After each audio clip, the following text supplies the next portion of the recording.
Good day, everybody. This is Tikwe, also known as Richard, and we're coming back to you with another crosted game of the Holy Roman Empire playing against the French.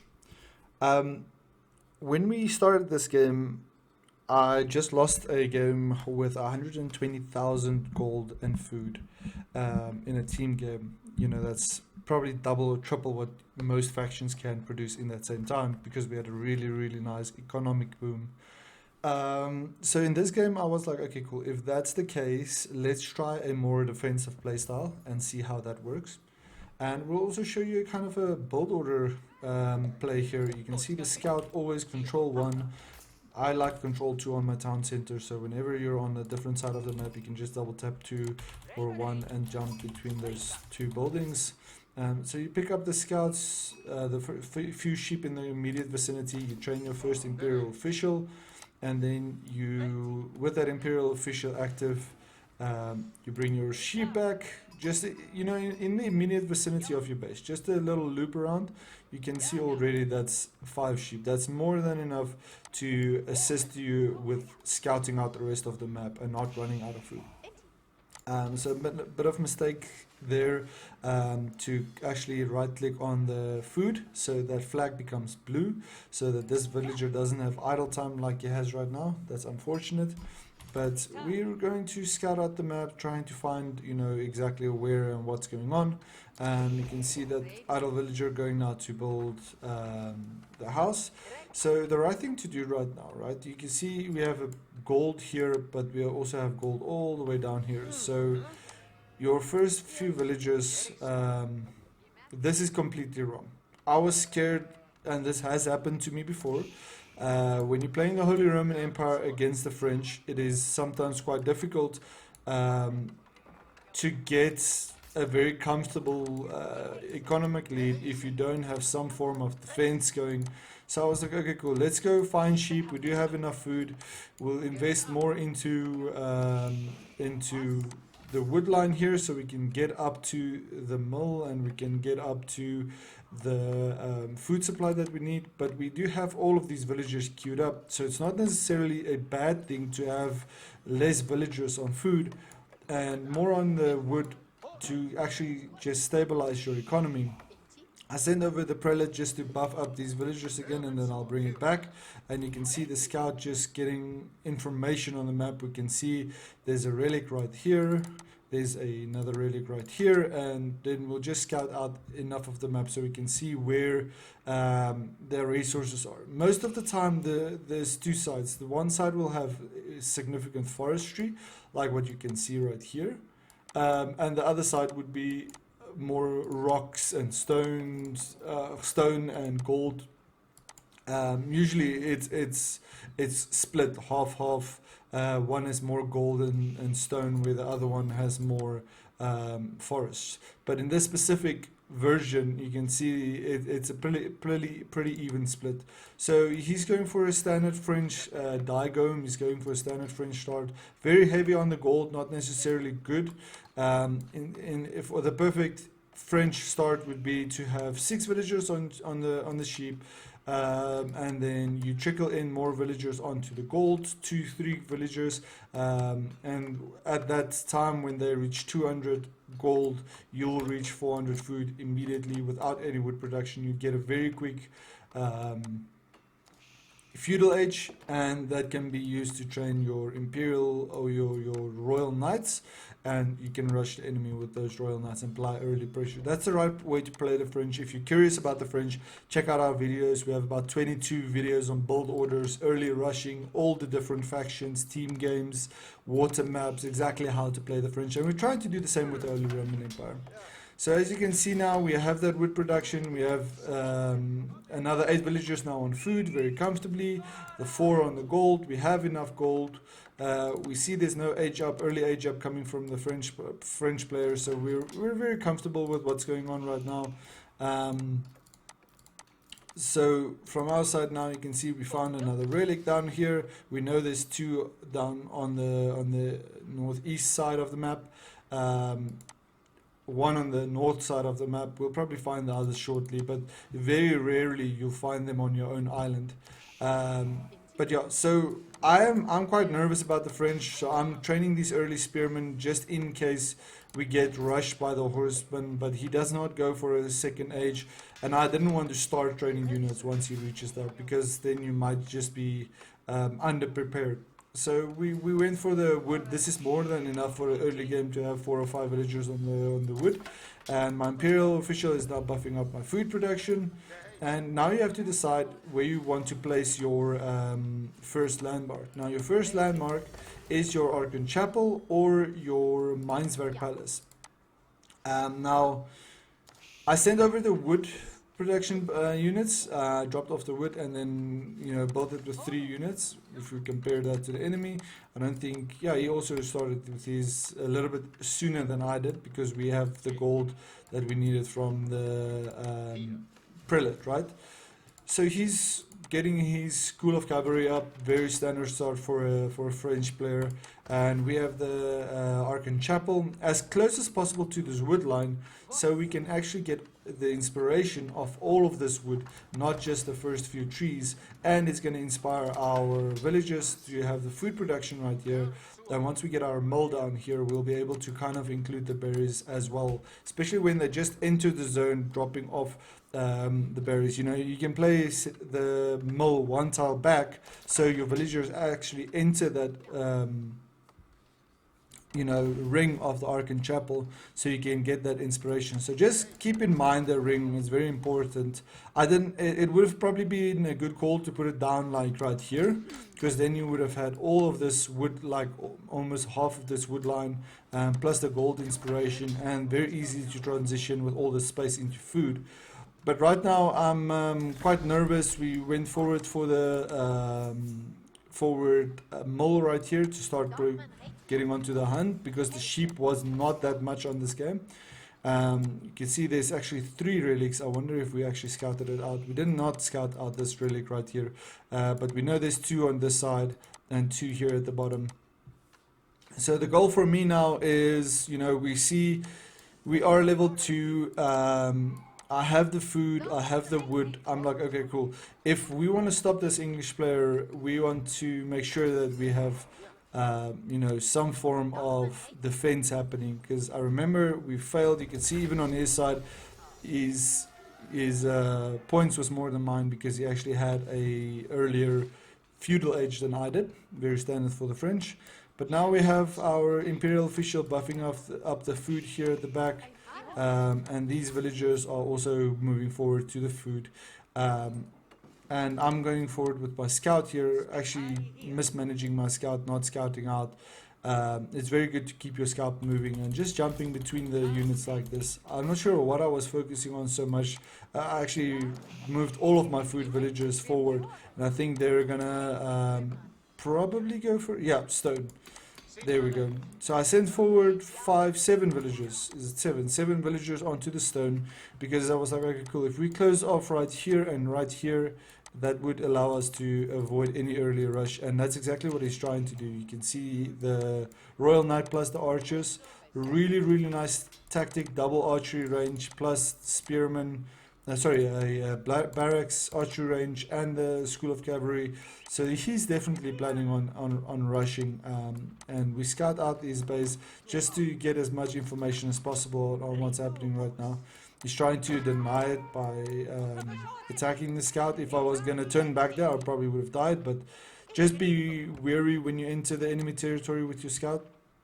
He does play reactive, so you can see he's sending forward the Royal Knight to stop me from kind of scouting out this army. The archers would have probably be a much better call to kind of, like you can see, pick off the scout. But now I know there's a military force, and because of that, we can see the spearmen are right here, and very shortly I'll send forward the villagers, like you can see right now. We know there's an army. We just scouted this out, and now we're going for a reactive playstyle because of this army. I think we were very lucky. Let's just see the timing here. I'm not sure how quick the timing was, but let's just have a quick look. Because if this army came into my base, I was done for. And this is something Ozzy Drongo has talked about before. Before these villagers even crossed the map, we kind of already placed up a wall. Um, I'm not sure if that is the intended nature of what they wanted, but if this army was in my base, this was a whole different game. I was gonna lose. I have a few spearmen and one, um, barracks and a second stable only starting right now, and I have the two walls, right? So that stops this whole rush from happening right now. So as a French player, just with the single wall, 5 walls, that's about 150, maybe 120 stone. We managed to secure a very, very early stable game. I don't think that is the intended style of the game. I think it's a unfortunate style, or unfortunate thing to happen in the game. But I'm also scared. Like, this has happened to me before. Like, I'm gonna show you from this perspective, right? So we cannot see anywhere beyond these points. Specifically on this map, you get these little stealth forests right here on the corner of the map, and you put down one fishing or dock here. You take one of your transport ships that you have in the first age, and you transport those units right into the enemy's front point here, and you raid them.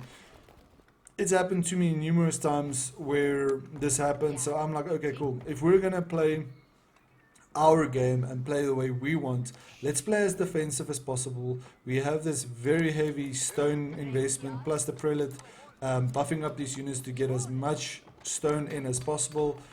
So I'm walling off everything. I'm thinking of worst case scenario here, and you can see on the enemy side he didn't train any more military right now, so he is just investing more into um, units, going into his housing, going into farms, going into maybe a second town center with the stone.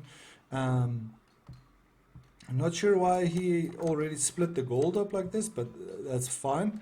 And on our side, we're doing just standard defensive stuff. We have these walls going up, making sure our villagers get back so we don't lose this one villager that's out of bounds.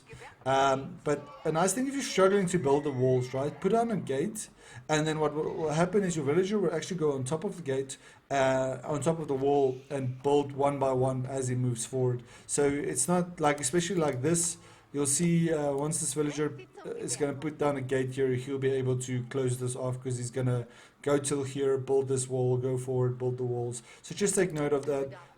But like you can see, I was scared boats might come down here, so I'm closing this crossing. Didn't close this crossing, but I did block this off just to make sure like there's nothing happening. The other way to not invest this much stone to get a defensive playstyle is actually to just have a scout go through the wall here with and scout the enemy out, so you can actually get information on what's happening. So we're sitting on quite a lot of resources right now, 1,400 food. We don't have a market right now. It's very good to get the early market up so you can just stabilize your economy. But right now, this is long distance shopping, especially once you cross the third tree line. Move this lumber camp forward so you don't have to struggle so much with doing all this long distance shopping. Once you cross the third, like you see this kind of 1, 2, this is the third one. Once you start the third row of trees, it's good to place down another lumber camp so you don't have that idle time of running back and forth. So we speed build our third landmark. Let's check in with the enemy. See what he does. He still has the second landmark. There he goes for the Royal Institute. Now the Royal Institute houses all technology units to the French. Research is 20% cheaper and ignores age requirements. So he'll be able to upgrade these health of the Royal Knights. He'll be able to upgrade the archers, specifically the crossbowmen. The Arbaletiers, he'll be able to get this Imperial upgrade here. I think he gets the Gambesons one. He does not get the crossbow stirrups. He does get the Gambeson upgrade that it can do. But we'll have a look at that right now, just to give you guys a bit of extra information. We're sitting on 3 spearmen here, 4 spearmen here. That's all we have. So there's no way that we can kind of rush forward here. But he has the market actually trading right now, which is quite nice. I actually didn't think of that, but you can see there's quite quite a nice gold supply, 53 gold all the way here. If you had the market all the way back here, it would have been more. What I usually do once I have my market down, I just control 8 it, control 8 like that. So if I want to jump to my market, I can just do that. But that's the Ritualist Cathedral done. Now we're gonna train more villagers, and we want to get these relics.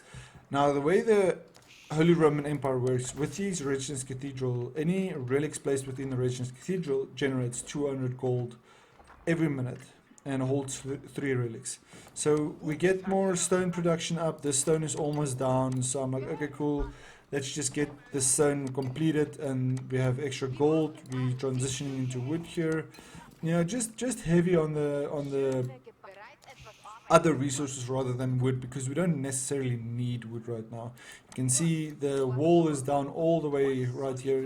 This was like a little rocky posture right here, so we couldn't really get in there. Wow, just look how nice these buildings look.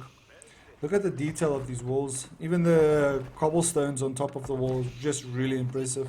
So he does wall off on his side as well, just very safely. It's quite nice. And we have the more extra walls coming in here at the back to just stop any accidental boat rush or anything like that.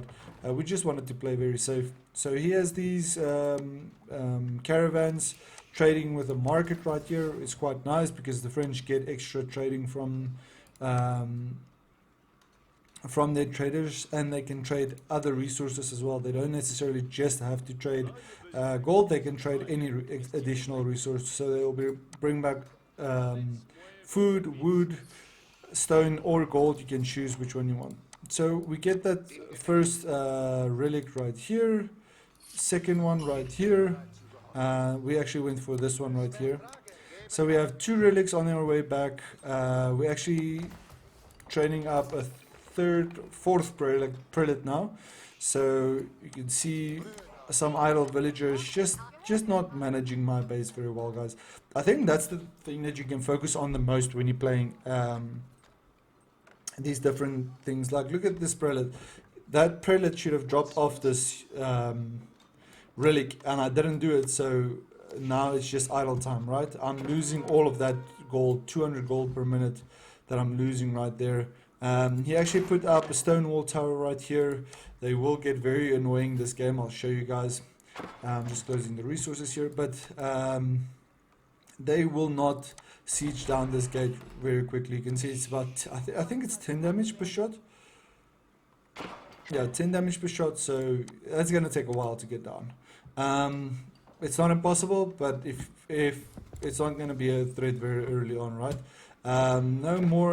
Oh, actually quite a significant army. Imagine this army, right, with what we have right now. Imagine that army comes across the water, right, and enters here. If we did not close this off, it was going to be hell, and there was no way we were going to defend that, because we don't have anything. He has the men-at-arms that is upgraded. He has the Royal Knights. He has the monastery here. He has the Royal Institute. He didn't get the upgrades here. Siege Workshop. You know, if I decided to challenge this guy early on, I was going to lose this, because that's quite a significant army right here. 15 archers, 6 royal knights, spearmen, 8 men-at-arms, 3 arbaletiers, just very, very dangerous army right here. That compiled, added with a few military siege units, would have, you know, been very, very difficult to deal with if you managed to get this inside my base. So we were playing very defensive. I lost a few villagers here trying to get this keep up. I think I pulled these villagers to just finish this castle. Well, I'm just out of range now. So we get this keep up to just deal with a bit of site issues here, and just deal with this stone wall towers just causing a bit of havoc here. But we don't have any high threats here. We have a few spearmen out to deal with any royal knights. We finally dropped off the relics. We have the third relic just idling down here. But that's what I mean, guys.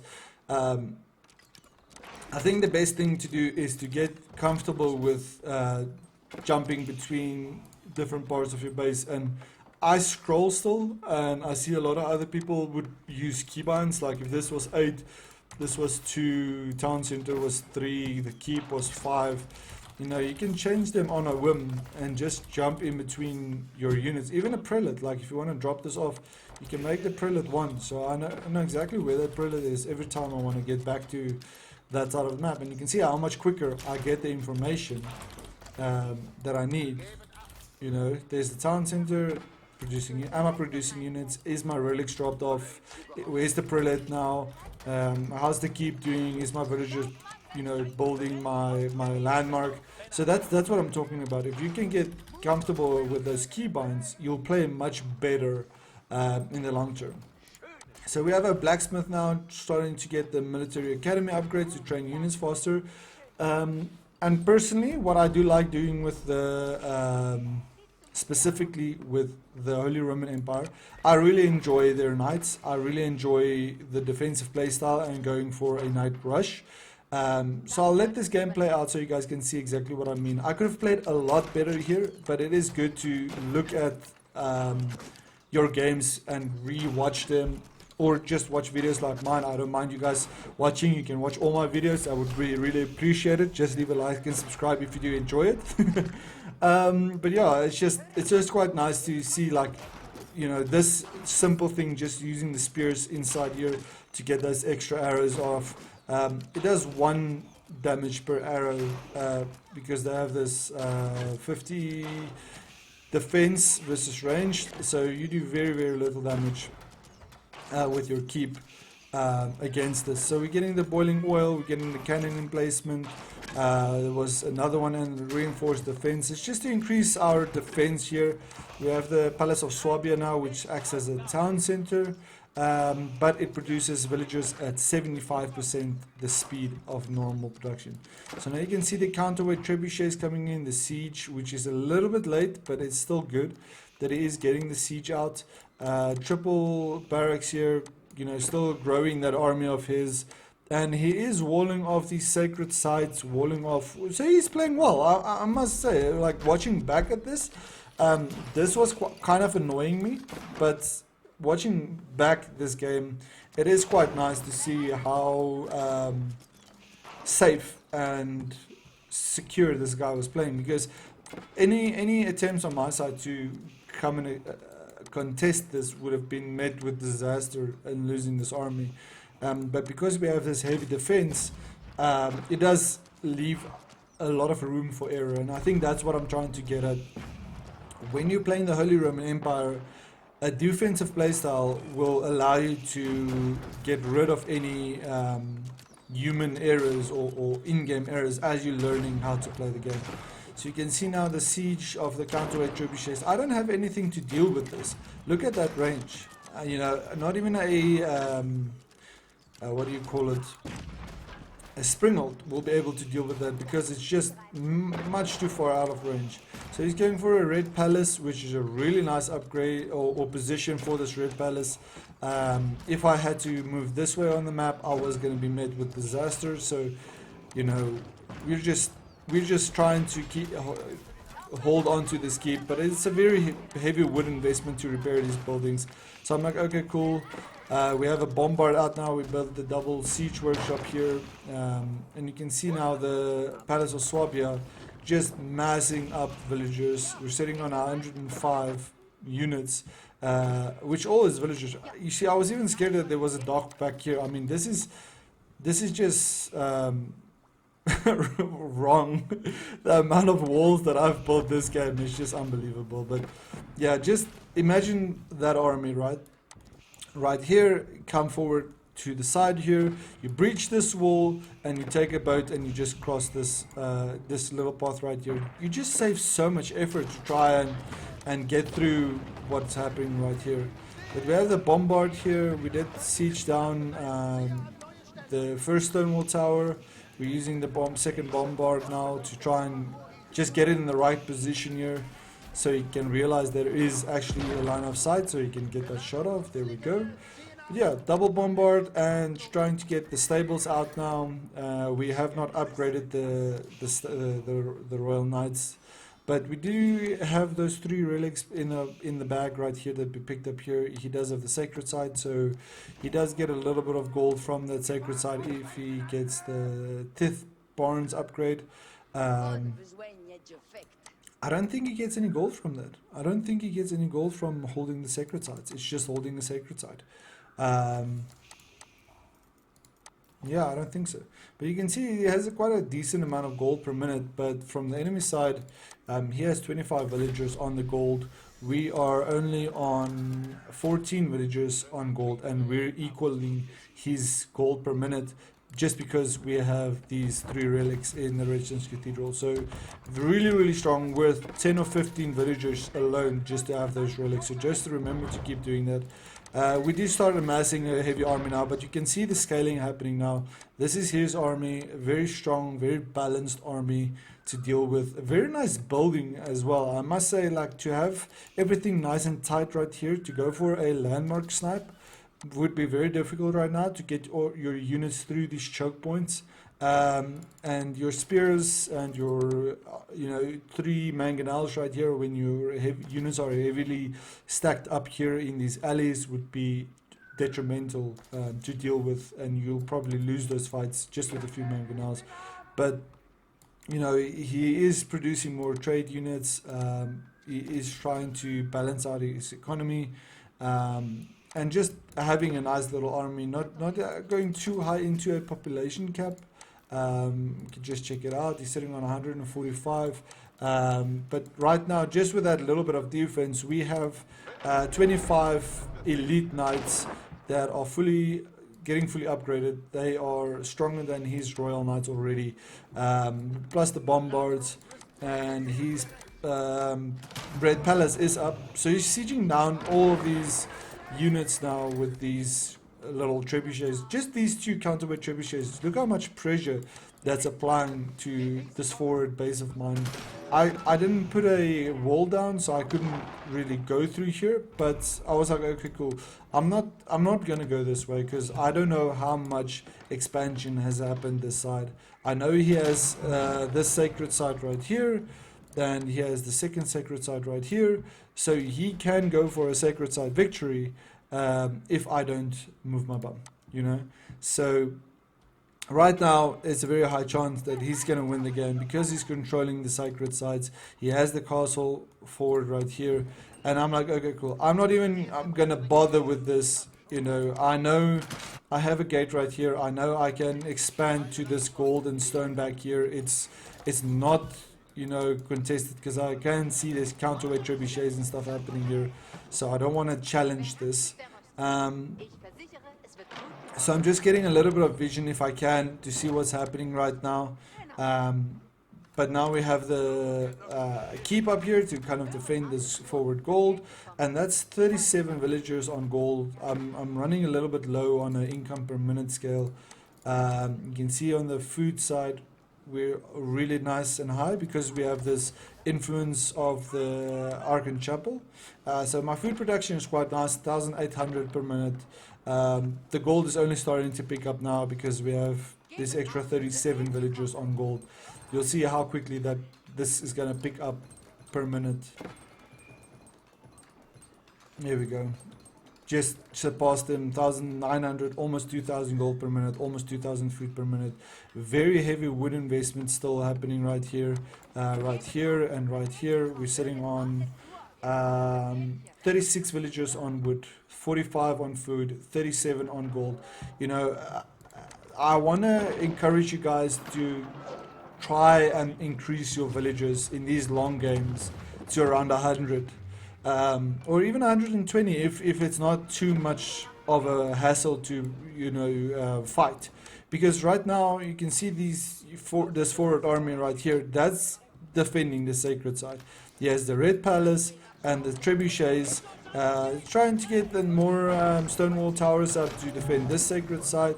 He has the traders, so I did not attempt to go forward here, but we do see the walls up here. I don't know if we saw that yet. Yeah, we actually don't see the walls up. So we have not even scouted out. So we're expanding a whole economy right this side with 5 siege workshops. I must have seen the walls. The fact that I'm building 5 siege workshops. So yeah, he's trying to siege down the walls right here. We have the villagers just repairing and just keeping this as secure as possible. And then we have the stables. We have the siege workshops upgraded. We have the blacksmith upgrades not even finished, not even started. If we go over to his perspective, you know, let's just see, he did get those Royal Institute upgrades. Does he have a blacksmith? No blacksmith. That's very interesting. Just remember to build your blacksmith, guys. Just to show you, where is those units here? These Royal Knights has 36 damage, right? There's an upgrade that you get from just building a blacksmith. This does not count. If you have a single blacksmith, you get that upgrade. Let's just go over to my side. You get this upgrade, the bloomery and the decarbonization, and those upgrades are the melee upgrades immediately. So we have these Royal Knights rushing here. He did not finish off the wall, so very lucky for us. We did send forward this army to deal with it. He has the Rebaldequins. It's going to deal very well with these heavy units. You can see when they get their shots off, just decimating this army. But we have the Bombards now. We have very heavy Mangonel armies. We transitioned away from the Bombards because that was not going to deal with this type of army very well. So we lost quite significantly with this Bombard Royal Knight or Elite Knight Rush. It did not work, and we're running out of time here because he's securing. He has the double sacred site. He's still sieging down as much as he can this side. You know, even going for the Palace of Swabia here. So we're getting the just 100, almost 100. Look at how much resources this building is taking just to repair. It did not take everything there. We lost more by training siege here. Counterweight trebuchets, just trying to deal with this rush here. But we have the mangonels, and you can see how strong the siege is to deal with all of this. And I have the, you know, stables back here, just amassing lancers forward here. So that's kind of where the change in the fight happens. We have the double keep. It was good of him to try and rush, but in my opinion, if he played a bit more defensive with this army, he was going to do much better. But yeah, every game on its own, you know, we did finish off that army. We know that was a big loss on his side. You know, there's still no break into the wall right here, very open still. And now we're just going to break through this wall here. We did get the forward keeps up. We stopped the gold there. We have 0 villagers on gold, still sitting on 1,600 gold per minute just from the relics. That's just insane. It's gonna drop down slowly, but still very, very comfortable on the gold. And we neutralize the sacred site right here. We have the prelate right here.